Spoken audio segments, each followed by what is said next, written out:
Hello, friends, and welcome to the Caregiver's Spirit. In this podcast, I'm hoping to create a safe, inspiring space for caregivers and anybody who's curious to hear what the life of a caregiver is, and anybody who just wants a bit of sort of respite from a crazy week. In so many ways, we're all caregivers in some capacity. Some of us have had this role dialed up real intensely in this lifetime. And if you're one of these people, I see you. My name is Maria Alejandra. You can call me MA. My husband and I have a podcast called The Couple Shift. And so the idea of podcasting and sharing information in this way is always something that I find really beautiful in how it can connect us, in how it can help me express things that are in my heart and find common ground between the people out there. And in particular, people, again, who identify as being a caregiver. In particular, those of us who are caregivers, not by choice, I'm going to say, although I do believe it becomes a choice, but something has happened in our lives to someone close to us. And so we have chosen to step in unexpectedly and take care of this person. I'm talking about primary caregivers and caregivers who come in to support, but really take on most of the load of caring for this person and keeping them afloat and keeping yourself afloat as well. And probably a family, maybe some children, maybe pets, some plants, jobs, etc., etc. This is a world that is really nuanced and has so many facets to it that it actually felt a little bit daunting for me to start a podcast about it. I thought about it for a while, whether it's a podcast or just speaking about it in general, because our individual experiences are so completely unique. And so I was kind of debating whether even sitting here and talking about this made sense, which sounds weird. I think it does make sense. But I guess where I'm getting at is that I didn't want it to sound like this is a place where you're coming for any kind of advice, although sure, let's share advice and things that we've learned. It's not a place where it's a sort of teaching space, but rather a connecting space. And I will say that perhaps it does become a teaching space for people that are newer to the journey. I am more than happy to be your big sister in the process, whatever age you are, because I've been doing this for a while. It's been almost 5 years since my husband was diagnosed with ALS. And in the world of caregiving, ALS is one of the most intense diseases that we can deal with, particularly when we're spouses. That's a whole other world. And this is where I'm mentioning the whole idea of there's so many unique textures and tapestries to what makes up a caregiver, because you're talking about potential spouses, partners, you're talking about maybe parents, you're talking about siblings, you're talking about friends, you're talking about sons and daughters, et cetera, et cetera, et cetera. And so my hope is that we will discuss things and I will bring topics to mind that really connect us and that show us how to honestly stay inspired through this really difficult path. I chose the name, the Caregiver's Spirit, very intentionally. Spirit for me represents sort of three distinct things. Spirit in the sense of your own inner spirit, your inner self, and the fact that when we're caregiving, a lot of who we are intrinsically seems to be buried, overshadowed, sometimes feels like it's eliminated completely, because the reason why we're caregiving takes over the whole dynamic of our lives. And it's time consuming and it's taxing and it drains your energy and it drains actual resources, whether it's physical resources, financial resources. You are forced to change your life, usually quite dramatically, at the drop of a hat, and everything just it surrounds this topic, right?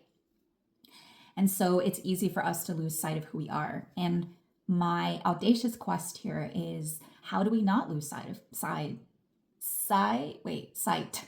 How do we not lose sight of who we are? And how do we find ways to kindle and sometimes rekindle our own inner spirit? Spirit also, of course, has to do for me with a spiritual aspect. It's my own personal belief, and you can, of course, have your own perspective on it, but it is my belief that as caregivers, we came equipped in terms of our soul. Somewhere in our soul, we came equipped with everything that's necessary to help us through this really difficult path. And it's difficult. It's incredibly hard. So this by no means minimizes how difficult things are. But at least for me, this is something that has really strengthened me from the very beginning of finding out that Jules had ALS, and now we had to, and we got to do this together.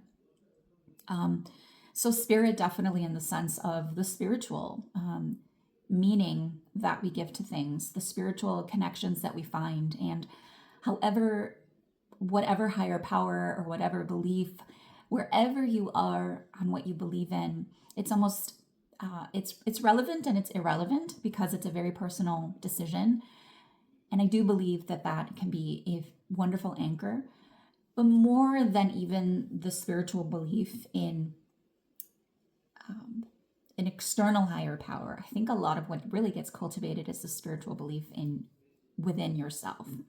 And so I may say things that sound counterintuitive to the way you're thinking, and I just invite you to keep an open mind and keep an open heart and see what resonates with you and connect with it. And if not, just let it go.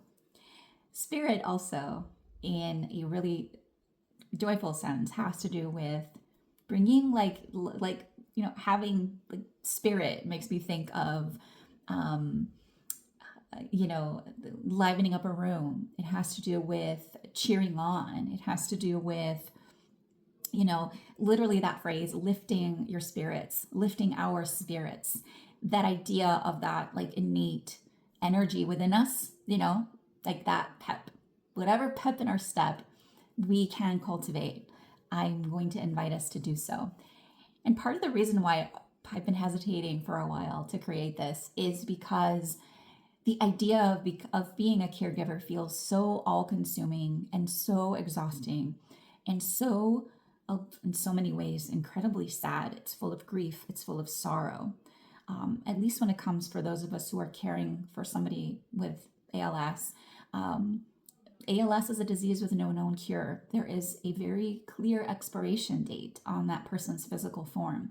And it is something that just permeates everything that we do all the time. So in addition to all the difficulties that we manage day to day, the physical difficulties, the mental difficulties, the intellect, everything, the spiritual challenges, emotionally, we are in a state of grief. We're in a state of grief because we are grieving the life we had that's now all of a sudden changed completely. We are grieving the life we thought we were going to have, which has now changed completely. We are grieving the idea of ourselves, of who we thought we were going to be as part of, in our lives and as connected to this relationship. We're grieving who that other person was going to be. We're grieving what our family life would have been like. And we're also grieving the decay of this person that we love so, so, so much. And it's devastating. And then I'm going to throw in an and yet, while it is absolutely devastating, I also think that there's this underlying just sort of sad note that always kind of accompanies this idea of caregiving, especially it's such a difficult disease. And caregivers, it's often the case where we are in the background. And in a lot of ways, we're the unsung heroes of the story. And I don't think we're doing it to be, to receive accolades, because there's other ways to get applause in life that's not, having to deal with all the things that caregivers deal with. But we are the unsung heroes. And so we kind of step into the shadows of, caring for this dynamic that consumes our life, but doesn't feel like it's our life, if that makes any sense. And there will be a lot more on this. I think that anything that I say, and you probably feel this way as well if you can identify with anything that I've shared thus far, is that it's never possible to fully capture all of how you feel. It's the classic, when a well-meaning person asks, so how are you doing? How are you feeling? And you're like, well, I'm feeling all the things all at once, everything, and right now in this moment, I guess I'm okay. They become these really loaded questions. Um, and I'm curious about how we can tackle them and bring them to light in a way where we're not just focusing on the dreary, intense pain that comes with this kind of commitment that we've made to these people that we love, but also that where we can highlight the incredible spirit that we have within us that keeps us going. I've met some incredible caregivers along the journey thus far, and I celebrate each of them. And in each of them, I see somebody who is absolutely incredible, and has their own journey and has their own story, but has risen to the occasion time and time and time again. So here we go. Thank you for listening today, and thank you for hopefully having the curiosity to listen to future episodes. I'm excited and I'm nervous and I'm like all the things about sitting here and committing to do this, because it feels like a challenge, but I'm one that I'm up for. So I hope that you're up for it as well.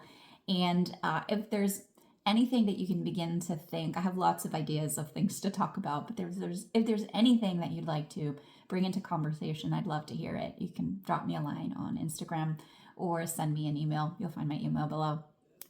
All right, friends, I will see you next time. Thanks for listening. Bye.